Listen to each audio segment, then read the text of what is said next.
Fala, meus queridos, tudo bem com vocês? Aqui é o professor Lucas e hoje nós vamos falar aí sobre alguns conceitos e evidências da evolução. Bora lá? Bom, até o século XVIII era bem defendida a ideia do fixismo, né? De acordo com essa teoria, os seres vivos seriam imutáveis, ou seja, eles não mudam ao longo do tempo. Já já a gente vê uma imagem. Bom, com o conhecimento dos fósseis e o desenvolvimento da anatomia e da embriologia, surgiram então as teorias evolucionistas, tá? De acordo com essas teorias aí, os organismos sofrem mudanças ao longo do tempo, ou seja, elas são contrárias ao fixismo. Para a gente esclarecer, né, e não passar adiante com dúvidas, a anatomia é a área da biologia que estuda as formas dos seres vivos, as estruturas dos seres vivos, e a embriologia é a área da biologia que estuda o desenvolvimento do embrião, tá? O desenvolvimento embrionário. Fechado? Bom, diante das teorias evolucionistas, surgiu então o termo evolução.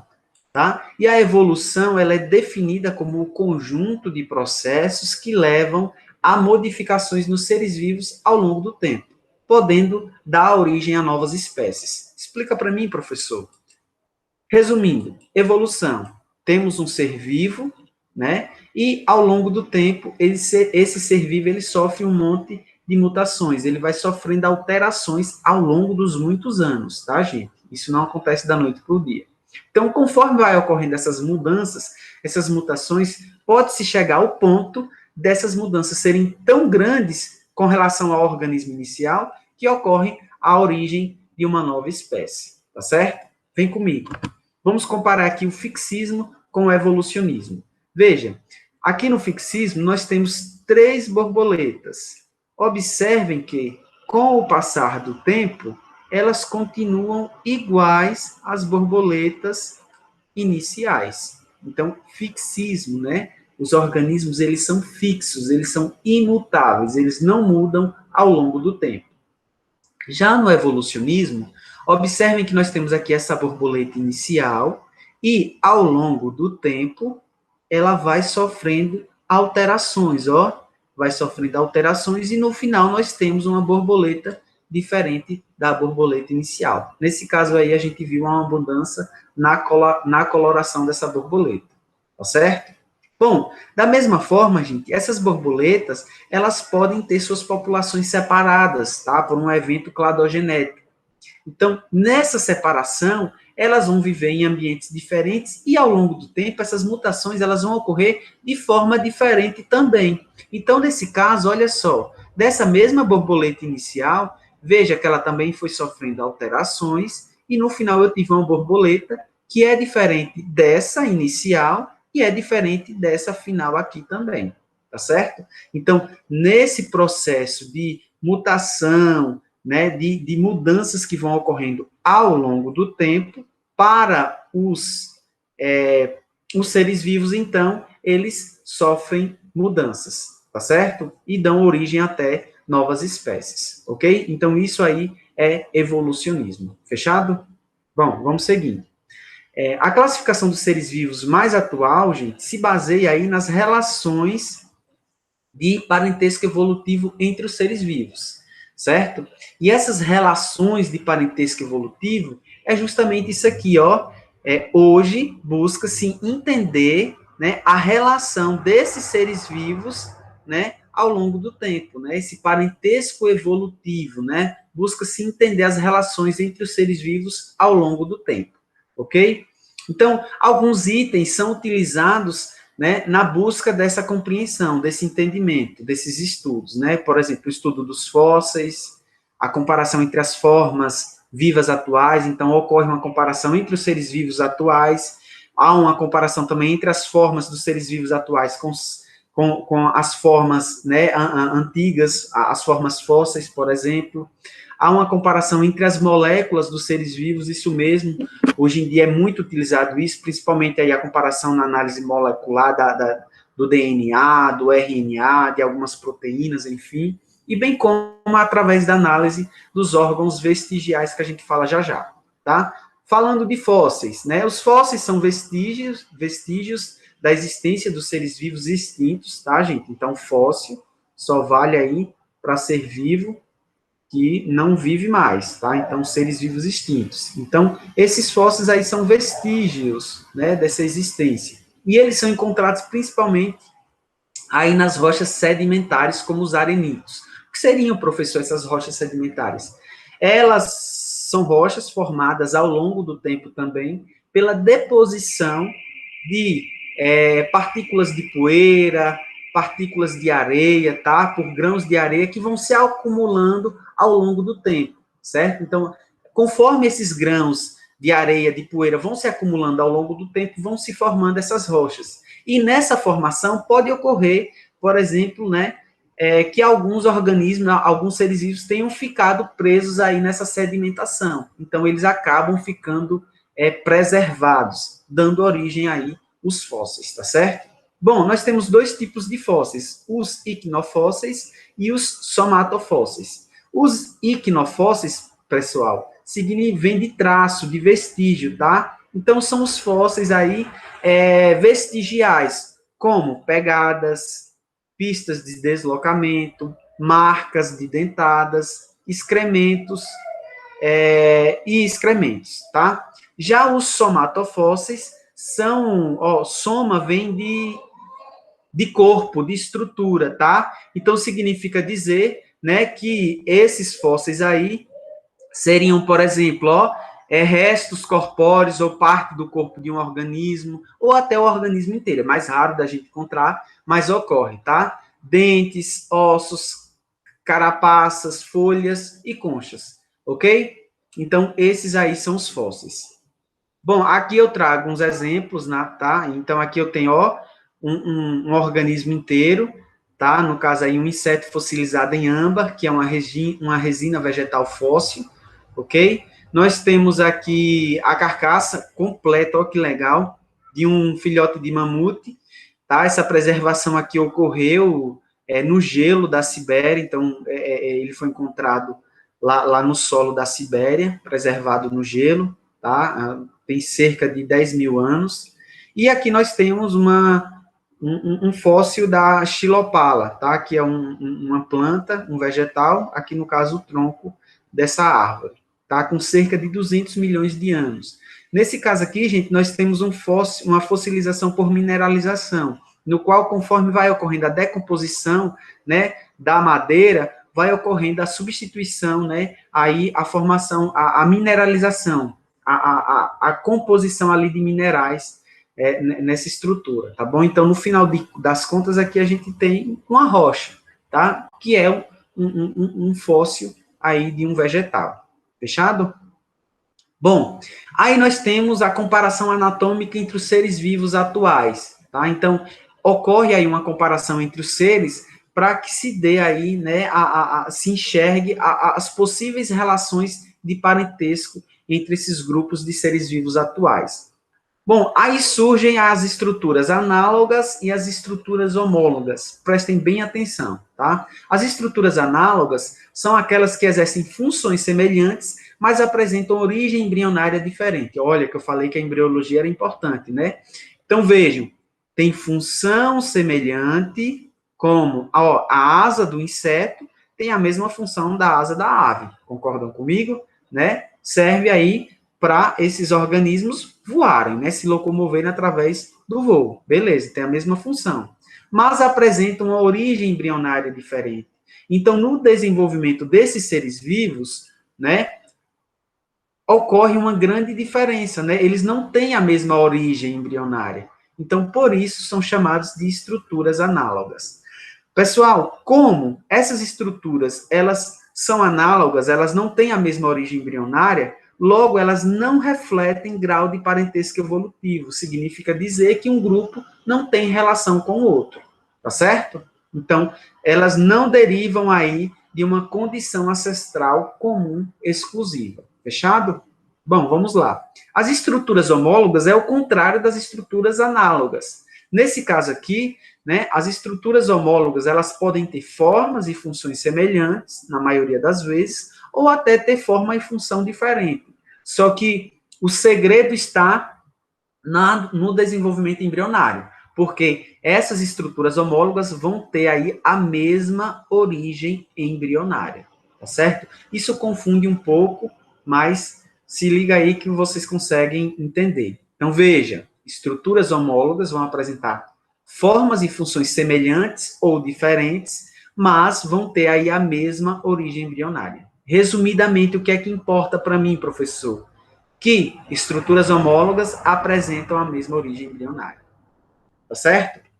Bom, então, nesse caso, como elas apresentam a mesma origem embrionária, significa dizer que elas apresentam, né, refletem grau de parentesco evolutivo, tá? Significa que os organismos que têm a mesma origem, né, têm estruturas com a mesma origem embrionária, significa que eles apresentam aí certo parentesco evolutivo, ok? Em termo popular, significa que são primos distantes.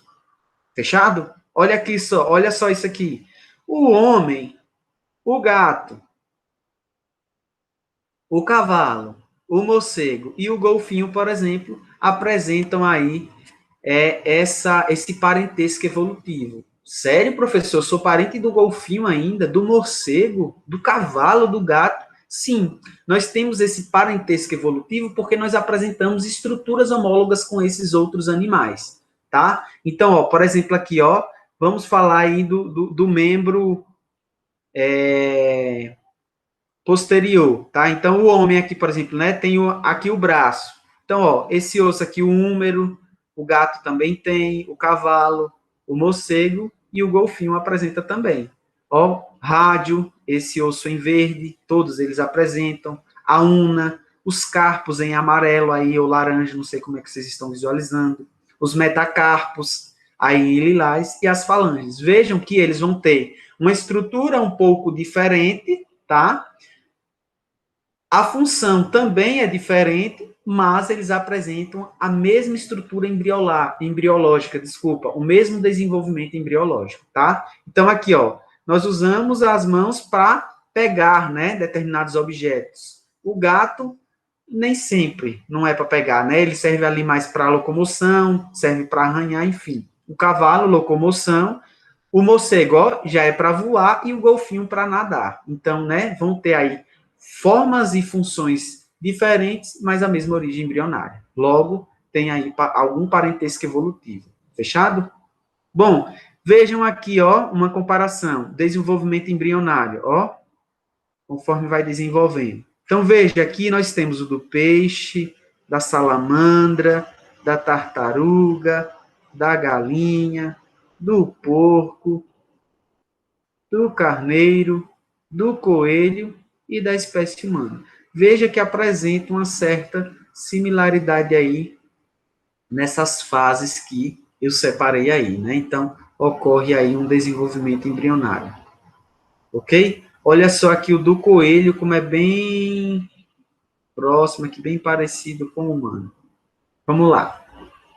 Bom, gente, existe também, né, aí o uso da comparação entre moléculas para um entendimento dessas relações evolutivas, tá? Isso só ocorreu após as técnicas de bioquímica e engenharia genética se desenvolverem, tá? Que aí é quando se conseguiu manipular, né, o DNA, o RNA, quando se conseguiu manipular aí as moléculas dos organismos, tá?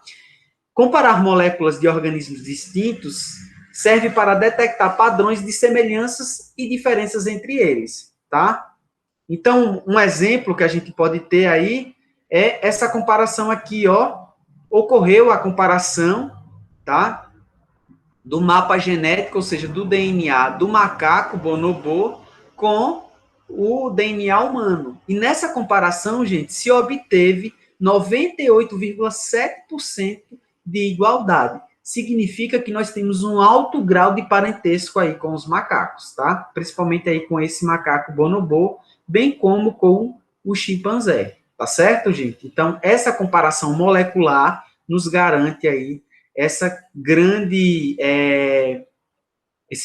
grau de parentesco evolutivo, fechado? Né? Então, vejam só, quanto maior, né, for a semelhança na sequência de nucleotídeos, no caso aí, né, do gene, ou do genoma inteiro de uma determinada espécie, de duas espécies diferentes, né, maior será o grau, né, de parentesco evolutivos entre elas, como eu mostrei aí no caso do macaco e da espécie humana, beleza? Bom, vamos lá.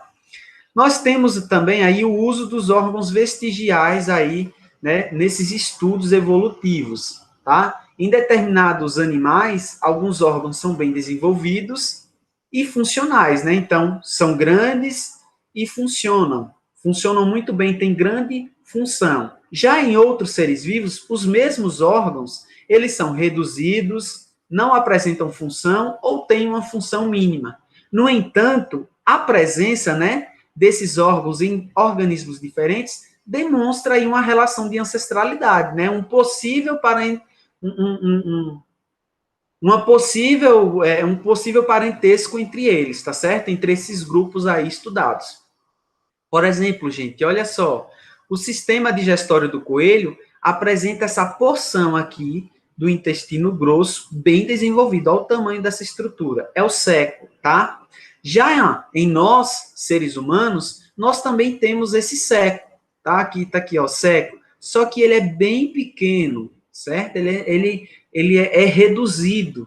No entanto, a presença, né, dele nos dois grupos, no coelho e no ser humano, demonstra um certo grau de ancestralidade, um certo parentesco evolutivo. Fechado? Vejam que, inclusive, aqui no desenvolvimento embrionário, eu mostrei para vocês, né, que há uma grande semelhança aí nesse desenvolvimento, ok? Entre coelho e espécie humana, por exemplo. Fechado? Vamos seguindo aqui. Bom, gente, esse parentesco evolutivo, ele é demonstrado, tá? Ele é apresentado na forma de cladogramas, que também são chamados de árvores filogenéticas, tá? Esses cladogramas são diagramas ramificados, vão apresentar ramos, que representam essas relações de parentesco, tá? Dos seres vivos.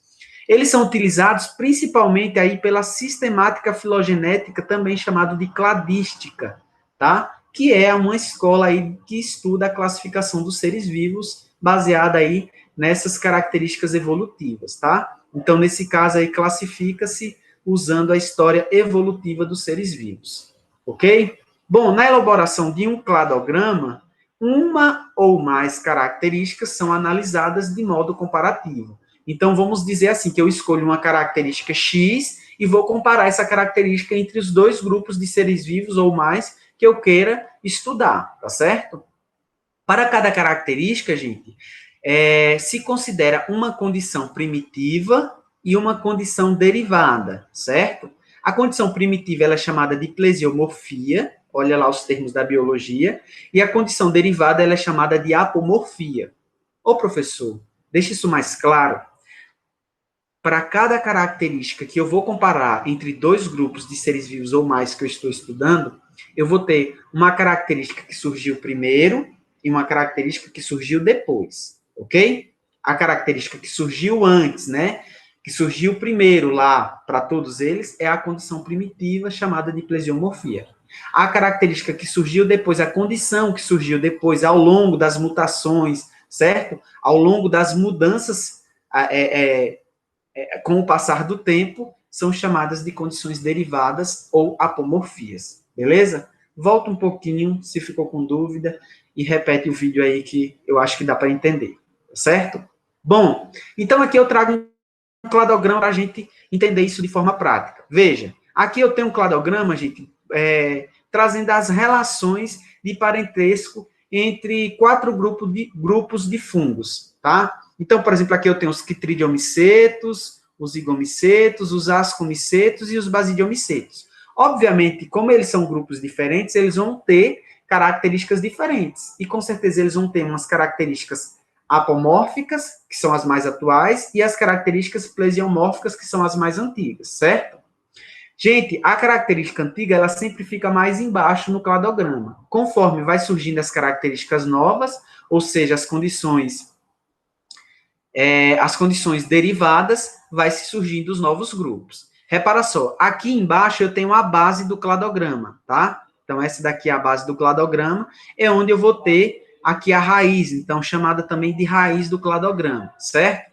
Então, nessa raiz, eu vou ter as características plesiomórficas, ou seja, as condições primitivas, no qual ocorrem todos os grupos acima, certo? Então, por exemplo, ó, todos esses fungos que estão aqui, eles, né, surgiram depois dessas características, ou seja, eles vão apresentar parede celular com quitina, vão absorver os nutrientes do meio, tá? Então, vão ter vão ter aí uma nutrição heterotrófica por absorção, né, no caso. Eles apresentam a estrutura formada por hifas e reprodução por esporos. Beleza, essa é a característica geral aí dos fungos. Mas aí surgiu uma característica que é diferente para os demais grupos. Então, aqui surgiu uma característica nova, né, que é, então, uma condição derivada, uma apomorfia, certo? Essa apomorfia que esse grupo de fungos aqui dos quitridiomicetos apresentam zoósporos uniflagelados. Ok, beleza. Só que aí surgiu também uma outra característica em outros grupos que também são apomorfias, são características novas que não se tinha aqui nessas condições plesiomórficas, tá? Então aqui nós temos uma condição nova que é a perda do flagelo que esse grupo aqui apresentou, certo? Então, isso daqui já é uma apomorfia com relação a essa característica aqui, que passa a ser, então, uma plesiomorfia. Viu, gente? Assiste com calma, volta um pouquinho, porque esse uso de termos pode confundir um pouquinho vocês. Fechado? Bom, então, perda de flagelo surgiu aqui e ele é uma característica que funciona para todos os três grupos à frente. Beleza? Fechado, professor. Então, depois disso, surgiu uma nova característica que não se tinha antes. Então, surgiu uma nova condição derivada, uma apomorfia. Fechado, gente?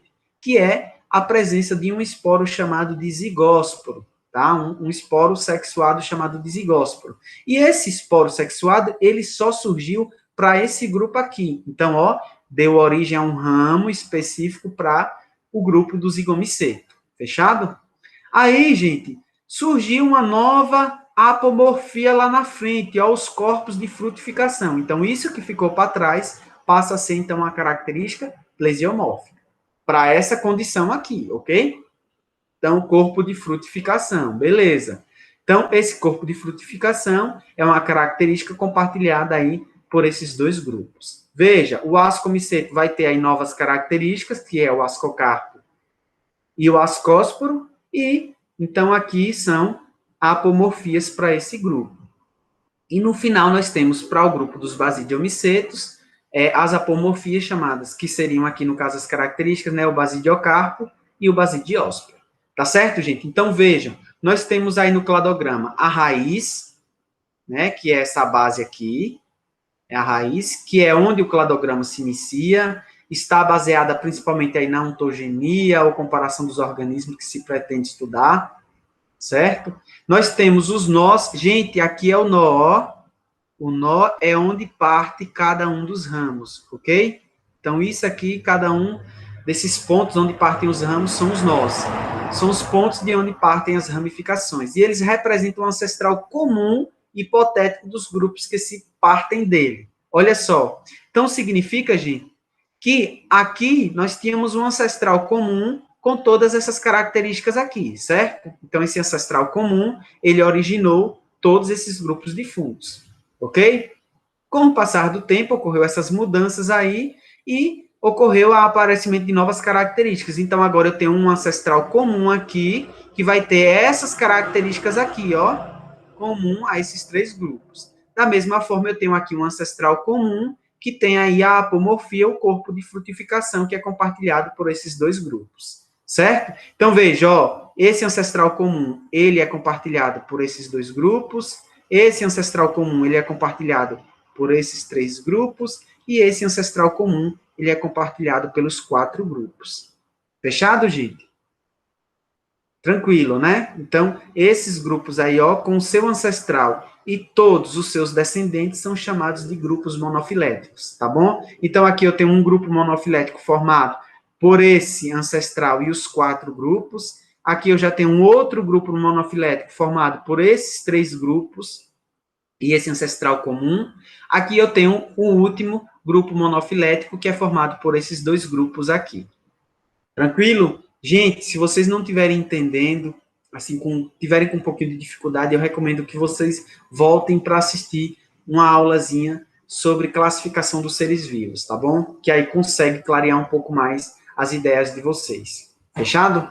Bom, vamos lá. Os ramos, então, são as linhas do cladograma, né, onde a gente vai colocando as características novas que vão surgindo, as apomorfias, e os terminais são os ápices dos ramos onde ficam os grupos que descendem do ancestral, né? Então, veja, aqui eu tenho um ancestral, os grupos estão lá no ápice, né? Então, aqui, pessoal, ó, as pontas dos ramos são os terminais, ok? Vamos seguindo. Por hoje é só. E até a próxima aula, viu? Grande abraço.